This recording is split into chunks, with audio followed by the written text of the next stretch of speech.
एक टाउन में ऐसी खतरनाक बीमारी फैल जाती है कि लोगों को प्यास लगती है। ये तो कोई बीमारी नहीं, लेकिन अगर किसी इंसान को ऐसी प्यास लगे कि वो पानी पीता रहे पीता रहे पीता रहे लेकिन प्यास बुझे ही ना, तो वो बीमारी हुई ना। लोग वाटर कैंस भर भर के पानी पीते हैं लेकिन उनकी प्यास बुझने का नाम ही नहीं लेती।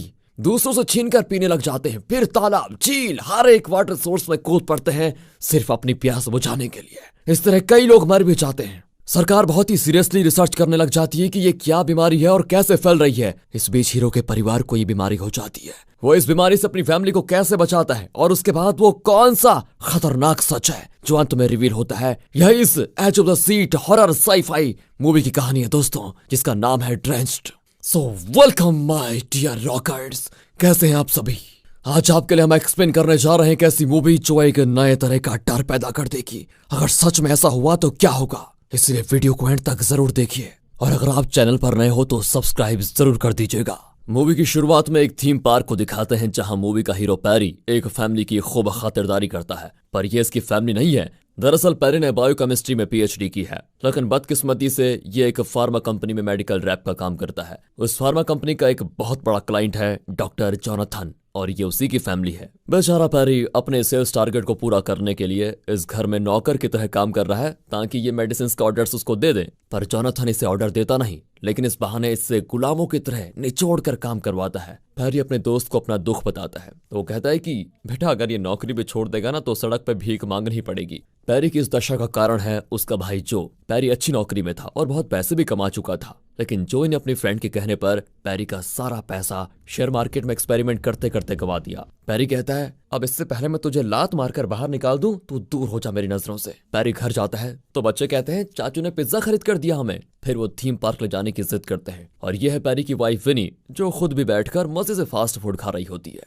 वो सुपरमार्केट में नौकरी करना चाहती है ताकि घर चलाने में पैरी को मदद मिल जाए, पर वो मना कर देता है। और आपको बता दूं कि जोए का असली नाम जोज है। अगले सीन में जोज और उसके दोस्त फ्रेडी को दिखाते हैं। दरअसल जोज पुलिस डिपार्टमेंट में काम करता है और फ्रेडी के कहने पर उसने पैरी के पैसे शेयर मार्केट में इन्वेस्ट किए थे। फ्रेडी कहता है कि तुम्हारे भाई की फार्मा कंपनी न जाने क्यों इतने ज्यादा शेयर्स बेच रही है, उसके बारे में अपने भाई से पूछो ना। जोस कहता है अरे वो तो मेरा मुंह तक नहीं देखना चाहता यार, फिर मैं कैसे पूछूं उससे। अब इस पर फ्रेडी कहता है कि कोई बात नहीं, हम एक काम करते हैं, कुछ गैस करके अगला इन्वेस्टमेंट करेंगे, फिर देखते हैं क्या होता है। अब ये सुनकर जोस तो उसको पीट देता है कि तेरी वजह से मेरा भाई जो पीएचडी करके अच्छी नौकरी में था वो मेडिसिन रैप बन गया, और तू कहता है कि गैस करके इन्वेस्ट करेगा तो कुछ भी कर ले लेकिन मेरे भाई के पैसे उसको लौटा दे वरना जान से मार डालूंगा। इन्वेस्ट करेगा इन्वेस्ट। अगले दिन ऑफिस में पैरी अपने बेस्ट फ्रेंड हेनरी से पूछता है कि यार हमारी कंपनी ने नए मेडिसिन बनाना बंद क्यों कर दिया, कुछ पता है इसके बारे में। हेनरी बताता है कि हमारा पूरा आर&डी डिपार्टमेंट बंद हो चुका है यार। आर&डी यानी रिसर्च एंड डेवलपमेंट, जो रिसर्च और एक्सपेरिमेंट्स के द्वारा नए नए मेडिसिन या प्रोडक्ट्स बनाने का सुझाव देते हैं। हमारी कंपनी के ज्यादातर शेयर्स एक फॉरेन कंपनी ने खरीद लिए हैं। अब जोस अपनी गर्लफ्रेंड नैन्सी से पैसे मांगता है, लेकिन वो इसके बारे में खूब जानती है और कह देती है कि पहले अपने भाई का दिवाला निकाला और अब मेरे पास आ गया हो, चुपचाप चले जाओ यहाँ से, पैसे तो मैं देने से रही। वो पैरी को भी बता देती है कि आपका भाई पैसे मांगने आया था। तब पैरी उसको वार्न करता है कि पैसों के मामले में तुम उससे दूर ही रहा करो तो अच्छा है, वरना वो सच में तुम्हारे सारे पैसे शेयर मार्केट में उड़ा देगा, तुम्हें पता भी नहीं चलेगा। कहकर वो अपने घर आता है तो आज भी उसका परिवार मिलकर जंक फूड खा रहा होता है। पैरी तो तंग ही आ जाता है कि इन्हें कोई लिहाज नहीं है, घर में पैसा नहीं है, ये खाने पे लगे हुए हैं, सोचते भी है कि पैसा कैसे आता है। अगले दिन जोस टाउन के एक झील के पास होता है और यहीं से असली कहानी होती है शुरू। जोस जो कि एक पुलिसमैन है, उसे यहाँ बुलाया गया है क्योंकि टाउन की इस झील में एक लाश मिली है। जोस उस लाश को देखता है तो उसकी हालत देखकर बिल्कुल चौंक जाता है। शव विश्लेषण के दौरान दूसरा ऑफिसर डॉक्टर को बताता है कि कल रात ये औरत अपने घर पर अपने बच्चों के साथ थी, उसके बाद ये गायब हो गई और सुबह झील में इसकी लाश मिली है।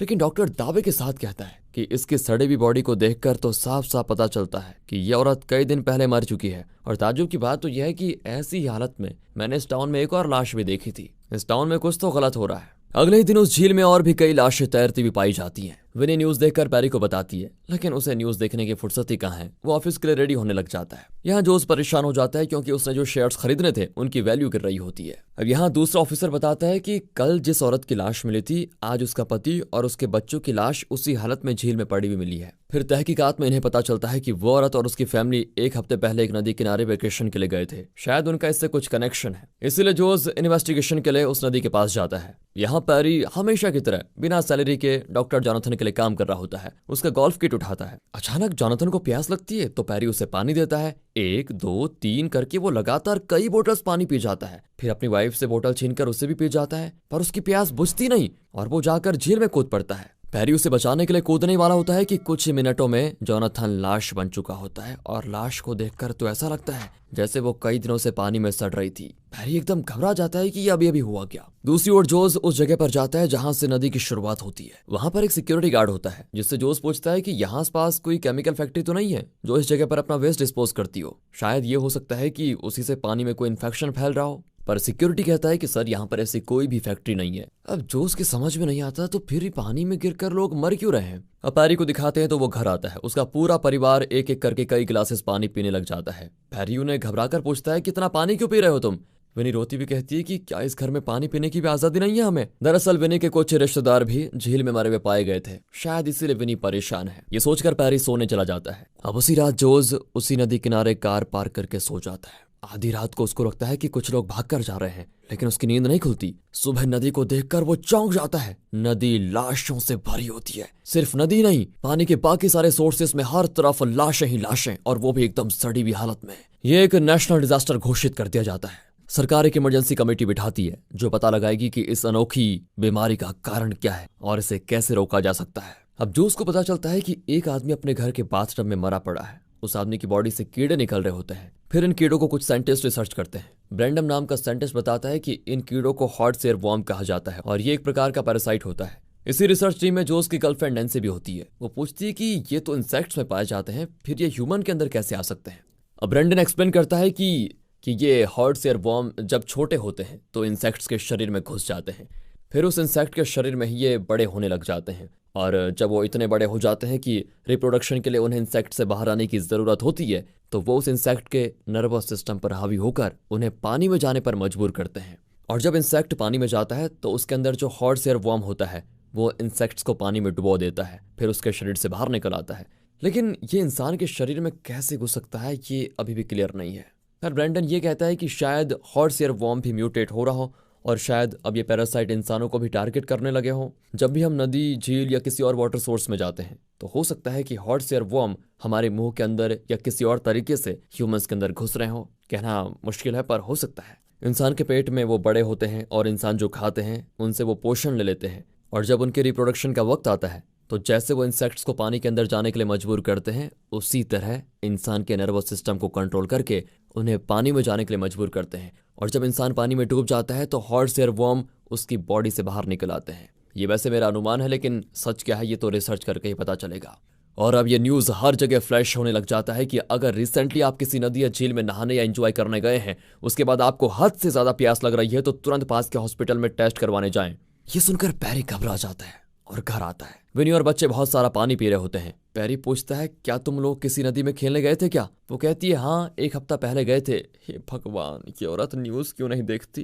ये सोचकर पैरी उसे डांटता है और इस बीमारी के बारे में बताता है। फिर वो सभी को हॉस्पिटल चलने के लिए कहता है, लेकिन विनी उसकी बातों को सीरियसली लेती ही नहीं। हॉस्पिटल में लोगों की भीड़ इतनी होती है कि टेस्ट करवाने के लिए लोग मारपीट पे उतर आते हैं। यहाँ साइंटिस्ट, डॉक्टर्स और सरकारी ऑफिशियल्स एक हाई लेवल मीटिंग बैठाते हैं जहां एक सीनियर डॉक्टर बताता है कि हॉट एयर वॉर्म का खात्मा करने के लिए हमें लोगों को वर्मिसाइड देना होगा। अब मीटिंग के बाद नैन्सी पूछती है कि वर्मिसाइड का साइड इफेक्ट भी तो हो सकता है, उसके बारे में बिना कुछ जाने आप ऐसा इलाज कैसे प्रिस्क्राइब कर सकते हैं। पर डॉक्टर कहता है कि देखो फिलहाल इसके अलावा तो हमारे पास कोई और रास्ता है नहीं, तुम ओवर स्मार्ट बनने की कोशिश मत करो और जो कहा है उसे करो। और इस बीच पता चलता है कि एक बच्ची को इस बीमारी के लिए वर्मिसाइड दिया गया और वो तड़प तड़प कर मर गई। तब जाकर डॉक्टर की अकल ठिकाने आती है और वो मीडिया में माफी मांगता है कि हमसे गलती हो गई, हमने गलती से वर्मिसाइड देने का सुझाव दे दिया था। लेकिन अब बहुत देर हो चुकी थी, क्योंकि उसके बाद पर विश्वास करके कई लोग वर्मिसाइड का सेवन कर चुके थे और वो अपने अपने घरों में मरे पड़े होते हैं। यहाँ विनी हॉस्पिटल चलने को बिल्कुल तैयार नहीं होती, पर पैरी चिल्लाता है कि यह मजाक नहीं है, तुम्हारी और बच्चों की जिंदगी का सवाल है, तुम प्लीज हॉस्पिटल चलो। ये कहकर पैरी उसके हाथ से पानी का बोतल छीन लेता है, लेकिन विनी को उसकी कोई भी बात सुनाई नहीं देती। वो तो बस नल से गिरते हुए उस पानी को ही देखती रहती है और किसी तरह उस पानी को बस पीना चाहती है, मानो ये पानी नहीं कोई नशीला पदार्थ हो जिससे वो एडिक्ट हो चुकी हो। जॉनथन की ड्यूटी हॉस्पिटल में लगी होती है। लोग एक दूसरे से पानी छीन कर पी रहे होते हैं। लोगों को कहा जाता है कि पानी मत पियो, पानी से खतरा है, लेकिन कोई बात सुनने को तैयार नहीं होता। लोग तो जैसे पागल ही हो रहे हो। तब जोज उस सिक्योरिटी गार्ड को देखता है जो उस दिन नदी किनारे उसको मिला था। जोज उससे बात करता है तो वो रोने लग जाता है कि मैंने बहुत बड़ी गलती कर दी सर, मुझे पहले ही सच बता देना चाहिए था, मैं पापी हूँ।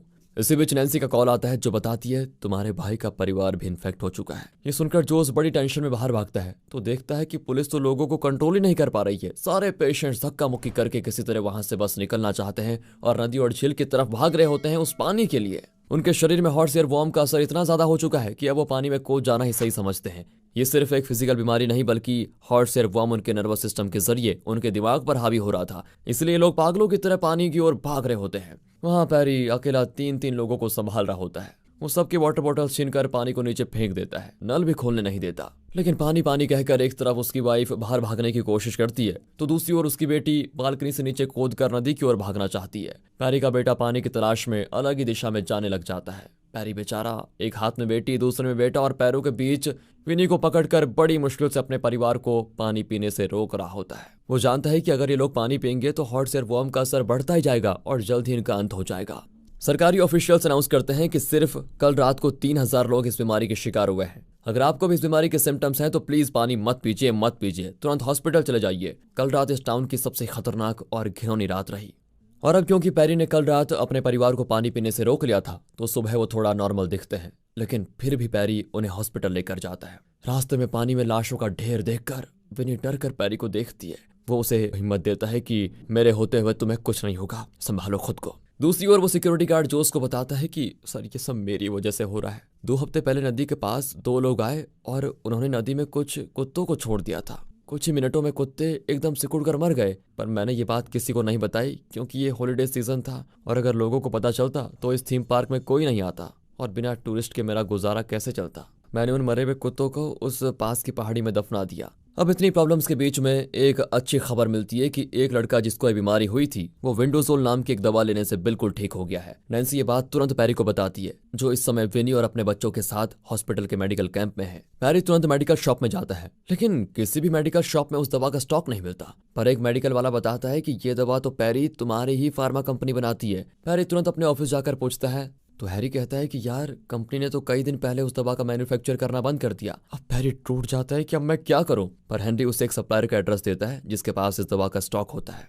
हैरी वहां भागता है। यहाँ सरकारी ऑफिशियल्स पैरी के फार्मा कंपनी के सीईओ से बात करते हैं कि तुरंत विंडोजोल टैबलेट्स का प्रोडक्शन शुरू कर दो, हमें एक दिन में कई लाख टैबलेट्स की जरूरत है। अब न्यूज में भी बातें होती है कि विंडोजोल टैबलेट जल्द ही लोगों को मिलने लगेगा। विनी बच्चों को समझाती है कि पापा के ऑफिस में ये टैबलेट्स बनेगा तो सबसे पहले हमें मिलेगा बेटा, इसलिए तुम घबराओ मत, हमें कुछ नहीं होगा। पर तभी वहां पुलिस आकर अनाउंस कर देती है कि पेशेंट्स के अलावा यहाँ कोई और नहीं रह सकता। वो पेशेंट्स की फैमिली मेंबर्स को जबरदस्ती बाहर निकाल देते हैं। ये देखकर विनी घबरा जाती है कि हमारे साथ पता नहीं क्या करेंगे ये लोग। जब पैरी हॉस्पिटल से लौटता है तो वार्ड में ताला लगा होता है। वो परेशान होकर उस स्पेशल वार्ड की ओर जाता है जहां hot air warm infected patients को रखा गया है। एक शीशे के जरिए वो अपनी वाइफ को देखता है। वो पूछती है क्या तुम्हें वो टैबलेट मिल गए? पैरी कहता है नहीं, लेकिन कल जरूर मिल जाएंगे। विनी अब घबराती नहीं है क्योंकि अगर उसको पैरी ने डरते हुए देख लिया तो पैरी को बड़ी टेंशन होगी। वो कहती है तुम डरो मत, मैं बच्चों का पूरा ख्याल रखूंगी। फिर पैरी को थोड़ा तसल्ली होती है कि इस मुसीबत की स्थिति में उसकी वाइफ हिम्मत नहीं हार रही है। पर कुछ देर के बाद रात हो जाती है और हॉट एयर वॉर्म इन्फेक्शन का असर रात को कुछ ज्यादा ही होता है। लोग फिर से पागलों की तरह पानी की तलाश में निकल पड़ते हैं। पुलिस इन्हें रोकने की बहुत कोशिश करती है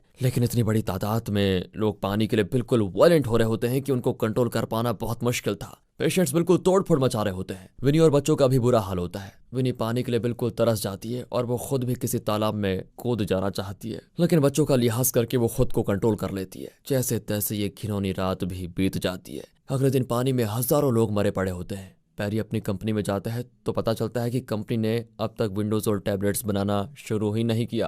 अब हेनरी उसे कॉल करके दूसरे सप्लायर्स का पता भेजता है जिसके पास विंडोजोल का स्टॉक है। पैरी तुरंत वहां जाता है। यहाँ सरकार के साथ उस फार्मा कंपनी की मीटिंग होती है तो उसका सीईओ बताता है कि हम विंडोजोल इसलिए नहीं बना सकते क्योंकि कुछ महीने पहले ही उसका प्रोडक्शन रुक गया था और सारे मशीन्स भी आउटडेटेड हो चुके हैं। तब एक सरकारी ऑफिशियल कहता है कि उस टैबलेट का फॉर्मूला हमें दे दो, हम किसी और कंपनी से काम करवा लेंगे। लेकिन सीईओ तो इसके लिए भी राजी नहीं होता और अकड़कर जवाब देता है कि उस मेडिसिन का पेटेंट तो हमारे पास है, सिर्फ हमारे पास, और आप जबरदस्ती उसको हमसे छीन कर किसी और को नहीं दे सकते। दरअसल इस कंपनी का सीईओ इस इमरजेंसी सिचुएशन का फायदा उठाना चाहता है। अब सरकारी ऑफिसर कहते हैं कि ये क्या मजाक है, अगर तुमने इस पेंडेमिक सिचुएशन में अपने बिजनेस के लिए लोगों की जान के साथ खिलवाड़ किया तो सोच लो तुम पर लीगल एक्शन लगने में टाइम नहीं लगेगा। ऊपर से तुम्हारी कंपनी का 51% शेयर दूसरी कंपनीज ने खरीद लिए हैं, इसलिए तुम्हारे अकेले के डिसीजन से कुछ नहीं होगा, चुपचाप हमारी बात मान लो। यहाँ दिखाते हैं पैरी को जो उस सप्लायर के यहाँ पर जाता है, तो वहां पर भी लोगों की भीड़ होती है। हेनरी उसे यहाँ का स्टाफ बताकर अंदर ले जाता है और उसके पास बचा हुआ एक टैबलेट्स पैकेट उसको दे देता है। इस पैक में सिर्फ 4 टैबलेट्स होते हैं। पैरी उसे लेकर बाहर जाता है तो वहां पर एक औरत अपने छोटे बच्चे की जान बचाने के लिए बिल्कुल तड़प रही होती है। अब पैरी को उसकी फैमिली के लिए सिर्फ 3 टैबलेट्स चाहिए थे, तो वो एक टैबलेट उस औरत को दे देता है।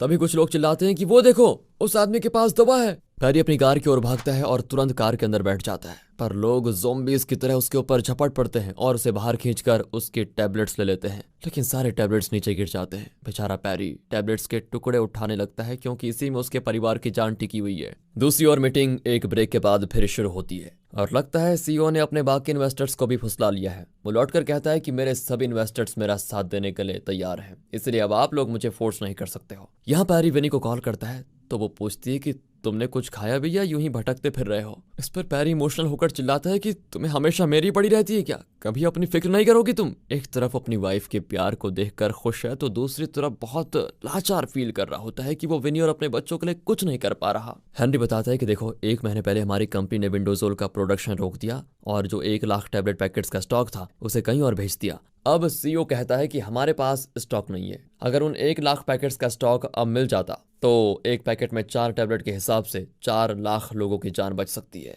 अब ये सुनकर पैरी को अचानक एक बात स्ट्राइक करती है, ओह, कहीं फार्मा कंपनी ने जानबूझकर डिमांड क्रिएट करने के लिए उस स्टॉक को कहीं और तो नहीं भेज दिया। शायद डिमांड क्रिएट करके ब्लैक मार्केट में इस दवा को कई गुना ज्यादा दाम पर बेचना उनका मकसद रहा होगा। और ये सारी बात सोचकर पैरी वहां से भाग जाता है। वहां जोस और फ्रेडी मिलकर इस फार्मा कंपनी के बारे में अलग तरह से इन्वेस्टिगेट कर रहे होते हैं। फ्रेडी को पता चलता है कि फार्मा कंपनी के शेयर्स अचानक से गर्म पकौड़ों की तरह बिकने लगे हैं, लेकिन उन शेयर्स को किसने खरीदा उसकी आइडेंटिटी ठीक से रिवील नहीं की गई थी और इससे साफ जाहिर होता है कि इन शेयर्स को फेक बायर्स ने खरीदा है। उनके बारे में जांच करने पर फ्रेडी को कुछ मिला होता है। ये कहकर वो जोस को एक फोटो दिखाता है और बताता है ये एक मेंटली चैलेंज्ड आदमी है। इसका बेटा उस फार्मा कंपनी की रिसर्च टीम में काम करता है। इसका इस पैंडेमिक से क्या रिश्ता है ये तो मैं नहीं जानता, लेकिन प्रेजेंट सिचुएशन में इसका कोई कनेक्शन तो जरूर है। वहां फार्मा कंपनी का सीईओ सरकार के साथ बार्गेन करता है कि मैं अपनी कंपनी और विंडोजोल टैबलेट का फॉर्मूला दोनों $5 बिलियन में बेचने को तैयार हूं, मुझे तो सिर्फ प्रॉफिट से मतलब है। दूसरी ओर साइंटिस्ट बेंडन कहता है कि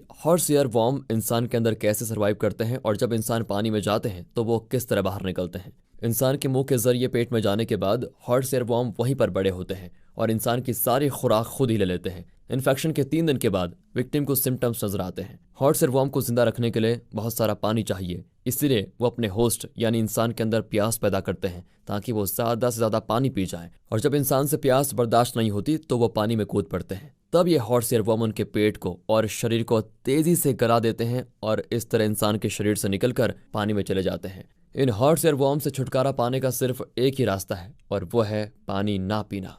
लेकिन बिना पानी के इंसान के शरीर का क्या होता है ये तो हम सब जानते ही हैं, इसीलिए ये सुझाव भी हम लोगों को दे नहीं सकते। अब शाम को पेशेंट्स यहाँ वहां रेंगते हुए पाए जाते हैं। पानी पीने की आवाज पूरे हॉस्पिटल में गूंज रही होती है। विनी अपने बच्चों को कस के पकड़ कर रखती है कि कहीं वो पानी की तलाश में चले ना जाए। वो बहुत डरी होती है कि आज रात ना जाने यहाँ क्या होने जा रहा है। तभी उसकी नजर वाटर कैंस पर पड़ती है। विनी उसको बहुत देर देखने लगती है और कट करके अब पैरी को दिखाते हैं जो सोशल मीडिया वगैरह में सर्च करने लगता है कि विंडोजोल टैबलेट्स कहाँ और किस ब्लैक मार्केट में मिल रहे हैं। तब उसको एक एड्रेस मिलता है। पैरी वहां जाता है तो एक आदमी बाहर निकल रहा होता है। उसके चेहरे पे स्माइल देखकर पैरी को तसल्ली होती है कि चलो यहाँ तो मुझे टैबलेट्स मिल ही जाएंगे। वो अंदर जाता है तो यहाँ सीन होता है कट। हॉस्पिटल का माहौल बिल्कुल खराब हो चुका है। पीने का पानी लगभग खत्म हो चुका है। लोग एक दूसरे पर गिर रहे हैं, कुछ बेहोश हो रहे हैं। विनी खुद को कंट्रोल नहीं कर पाती और उस वाटर कैन की ओर जाती है। बच्चे चिल्लाते हैं कि प्लीज मम्मी हमें छोड़कर मत जाओ, लेकिन विनी सीधे जाकर उस कैन को उठाती है और प्यास से हाथी की तरह कैन को उल्टा करके पीने लग जाती है। यहाँ पैरी टैबलेट्स खरीद लेता है और पैसे देने वाला होता है। अचानक वहां पुलिस की रेड पड़ जाती है। वो ब्लैक में टैबलेट्स बेचने वाले आदमी को अरेस्ट कर लेते हैं।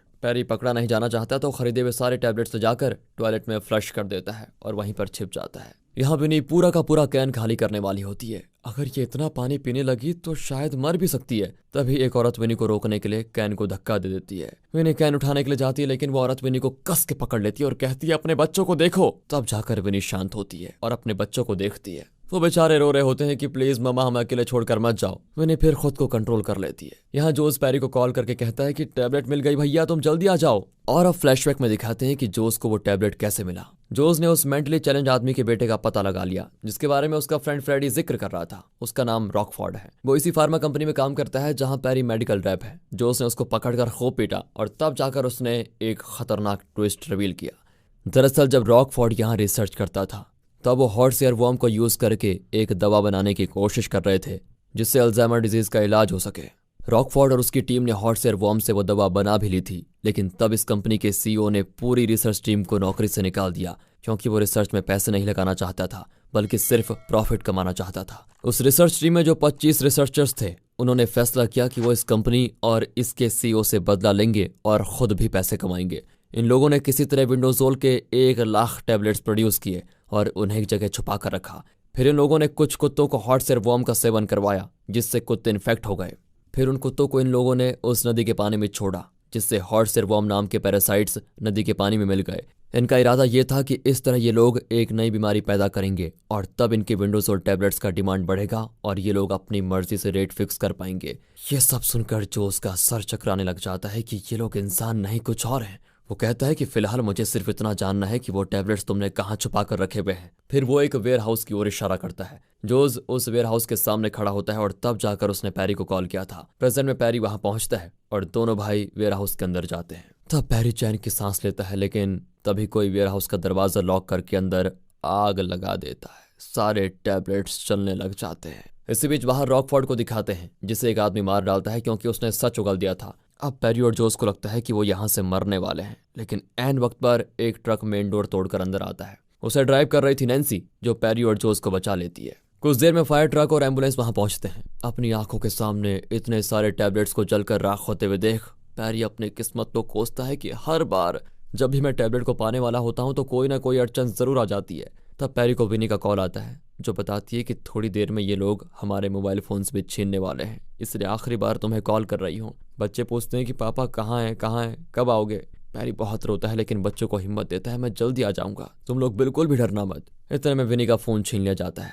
पैरी एकदम टूट कर बैठ जाता है कि अब वो कुछ नहीं कर सकता। तब नैन्सी कहती है कि आप इस तरह हार मत मानिए, सरकार ने उस फार्मा कंपनी से विंडोजोल का फॉर्मूला खरीद लिया है और जल्दी उस कंपनी को ही खरीद लेगी। उसके बाद विंडोजोल टैबलेट 1 हफ्ते में सबको अवेलेबल हो जाएगी। तब पैरी को एक बात याद आती है। जब वो अपने बच्चों को स्टार शेप का साबुन बनाकर दिखा रहा था तब उसके बेटे ने पूछा था कि साबुन तो स्क्वायर होता है, फिर स्टार शेप का कैसे बनाया आपने। तब पैरी ने कहा था कि बेटा साबुन बनाने के लिए सिर्फ उसके इंग्रेडिएंट्स जरूरी होते हैं, वो मिल जाए तो उसे किसी भी शेप में हम बना सकते हैं। अब ये बात याद आते ही पैरी जो बायोकेमिस्ट्री में पीएचडी कर चुका है उसे सोचता है कि अगर उसे वो फार्मूला और विंडोजोल के इंग्रेडिएंट्स मिल जाएं तो वो खुद विंडोजोल बना सकता है। फिर वो अपनी फार्मा कंपनी के वेयर हाउस के लिए निकलता है जहां उसके इंग्रेडिएंट्स रखे होते हैं। यहाँ देश का पीएम अपने एडवाइजर से सलाह मशवरा करता है तो वो कहते हैं कि उस सीईओ ने $5 बिलियन का दावा किया है, तो मौके का फायदा उठा रहा है वैसे, इसलिए हमें इतनी बड़ी रकम के लिए मानना तो नहीं चाहिए। पर पीएम कहता है कि हमारे पास और कोई रास्ता भी तो नहीं है, रोज हजारों की तादाद में लोग मर रहे हैं,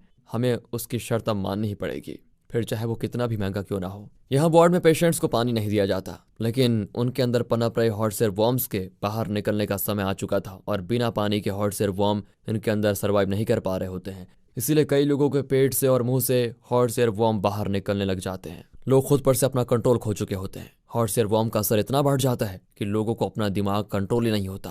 तब विनी ऊपर देखती है जहां से फायर एक्सीडेंट के वक्त पानी स्प्रे किया जाता है। वो खुद नहीं समझ पाती कि वो ऊपर क्यों देख रही है। हॉर्स एयरवॉर्म इन्फेक्शन उसके दिमाग को कंट्रोल कर रहा था। फिर वो उस कंट्रोल पैनल को देखती है जहां इसे ऑन करने का बटन होता है, पर विनी फिर भी बड़ी मुश्किल से खुद को वहां जाने से रोक रही होती है। पर इतने में दूसरे लोग भी ऊपर देखते हैं और उनका ध्यान भी कंट्रोल पैनल की ओर जाता है। एक औरत उसे ऑन करके चले जाती है पर विनी उसको रोक लेती है। इतने में सभी ज़ॉम्बी की तरह उस जगह को घेर लेते हैं और उस बटन को प्रेस करने की कोशिश करते हैं। विनी अकेले ही सबको रोक रही होती है। दूसरी ओर जोस को फ्रेडी कॉल करके बताता है कि रॉकफोर्ड ने तुम्हें पूरा सच नहीं बताया था। दरअसल रॉकफोर्ड और इस फार्मा कंपनी का सीईओ कॉलेज मेट्स थे और अच्छे दोस्त भी। यही नहीं, उस रिसर्च टीम के 25 साइंटिस्ट एक ही कॉलेज के स्टूडेंट्स हैं। पर सीईओ और रॉकफोर्ड के अलावा अब इस देश में कोई भी नहीं है, सब फॉरेन जा चुके हैं। मतलब सीईओ और रॉकफोर्ड ने मिलकर ही पैसे कमाने के लिए ये प्लान बनाया और जानबूझकर हॉट सियरवॉर्म इन्फेक्शन को फैलाया, जिससे मार्केट में विंडोजोल के लिए डिमांड बढ़ जाए। इनका प्लान ये था कि जब पूरा देश इनके टैबलेट्स पर निर्भर हो जाएगा तो इन्हें अपने फॉर्मूला और कंपनी के लिए मुंह मांगी रकम मिल जाएगी। ये सब जानकर पैरी अकेला ही उस टैबलेट्स के इंग्रेडिएंट्स लेने के लिए जाता है और जोस को हॉस्पिटल जाकर वहां का सिचुएशन संभालने को कहता है। जोस हॉस्पिटल आता है तो वो देखता है सभी फायर अलार्म पैनल का बटन दबाने की पूरी कोशिश कर रहे हैं और तब जोस का प्रेजेंस ऑफ माइंड सामने आता है। वो अंदर घुसने की कोशिश नहीं करता बल्कि वाटर सप्लाई का मेन वेल्व ऑफ कर देता है। अंदर वो बटन दबा देते हैं लेकिन पानी नहीं आता। इस तरह जोस सबको बचा लेता है। वहां कंपनी के गेट पर भीड़ जमा होती है। पैरी उन्हें समझाता है कि आप लोगों की तरह मेरी फैमिली भी हॉस्पिटल में है।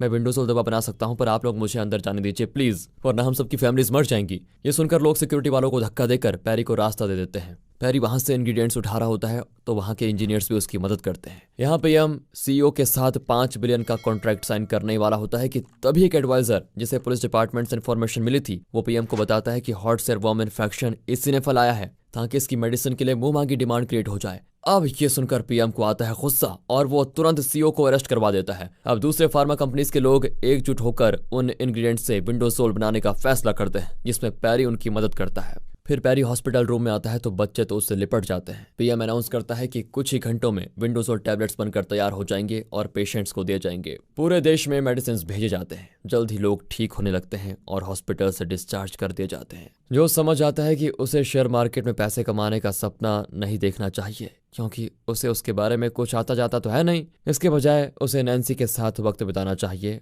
और अपनी पुलिस की नौकरी में ही खुश रहना चाहिए। दूसरी ओर जैसा बच्चे चाहते थे, पैरी उन्हें और विनी को लेकर थीम पार्क जाता है। सभी खूब एंजॉय करते हैं और इसी के साथ ये मूवी होती है दोस्तों खत्म। इस मूवी के बारे में वैसे आपका क्या ख्याल है? कमेंट करके अपनी राय जरूर दें और अगर आपको ये स्टोरी अच्छी लगी हो, एक्सप्लेनेशन अच्छा लगा हो तो लाइक कीजिए, चैनल को सब्सक्राइब। मिलते हैं अगली वीडियो में, तब तक के लिए गुड बाय, ख्याल रखिए अपना and finally thanks for watching.